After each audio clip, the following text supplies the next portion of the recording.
Assalamualaikum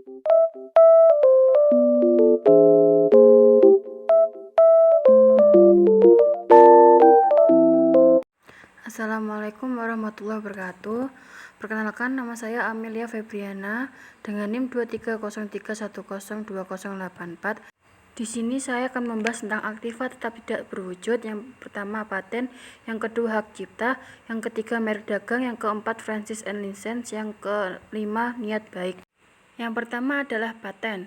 Paten adalah hak eksklusif yang diberikan oleh negara kepada penemu atas penemuan barunya di bidang teknologi, yang untuk sementara waktu memberikan hak kepadanya untuk mengatur penggunaan penemuannya tersebut, dan untuk mencegah orang lain meniru, menjual, atau menggunakan penemuan tersebut tanpa izin.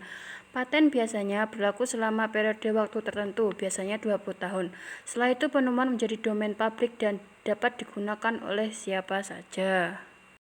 Proses untuk mendapatkan paten bisa cukup rumit dan mahal, tetapi itu dapat memberikan keuntungan signifikan bagi penemu, termasuk potensi pendapatan dari lisensi atau penjualan paten.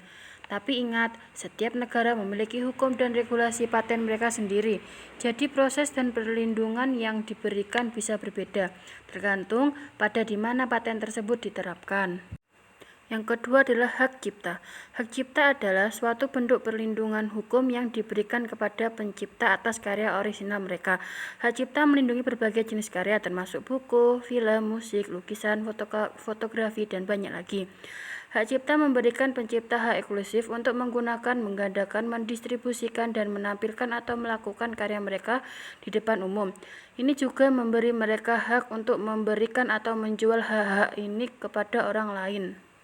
Hak cipta umumnya berlaku segera setelah karya diciptakan dan berlangsung sepanjang hidup pencipta, ditambah 70 tahun setelah kematian pencipta.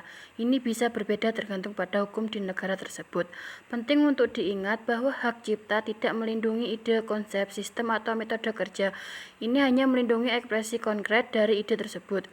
Misalnya, Anda tidak bisa mendapatkan cipta ide untuk sebuah buku, tetapi Anda bisa mendapatkan hak cipta untuk teks aktual tersebut.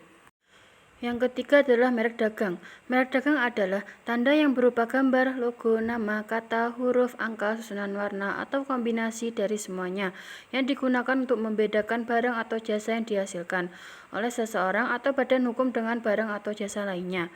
Tujuannya adalah untuk melindungi hak eksklusif pemiliknya dan mencegah orang lain menggunakan merek yang sama atau mirip tanpa izin.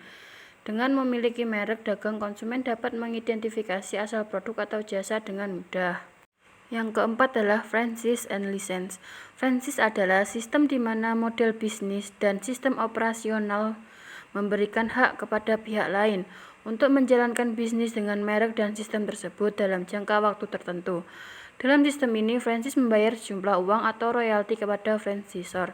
Contohnya adalah bisnis McDonald dan Starbucks. Lisensi adalah izin yang diberikan oleh pemilik hak kepada pihak lain untuk menggunakan hak milik intelektual seperti paten, merek dagang, hak cipta, dan lain-lain. Pada dasarnya, lisensi memberi pihak lain hak untuk menggunakan hak milik intelektual tanpa harus memindahkan kepemilikan hak tersebut. Contohnya adalah ketika perusahaan teknologi memberikan lisensi kepada perusahaan lain untuk menggunakan perangkat lunak mereka. Yang kelima, niat baik atau goodwill. Goodwill dalam dunia bisnis merujuk pada nilai intangible atau tidak berwujud yang dimiliki oleh suatu perusahaan. Ini bisa mencakup reputasi baik, hubungan pelanggan yang kuat, merek yang kuat, atau karyawan yang sangat terampil. Goodwill biasanya diakui dalam konteks transaksi bisnis seperti akuisisi atau merger, di mana harga pembelian lebih tinggi daripada nilai aset tidak terwujud lainnya yang diperoleh. Goodwill penting karena menunjukkan nilai lebih dari perusahaan yang selalu tidak tercermin dalam aset fisik. Namun perlu diingat bahwa goodwill adalah aset yang tidak terwujud dan bisa berkurang nilai atau harus ditulis off jika perusahaan mengalami kerugian atau reputasi buruk. Sekian presentasi dari saya, terima kasih dan wassalamualaikum warahmatullahi wabarakatuh.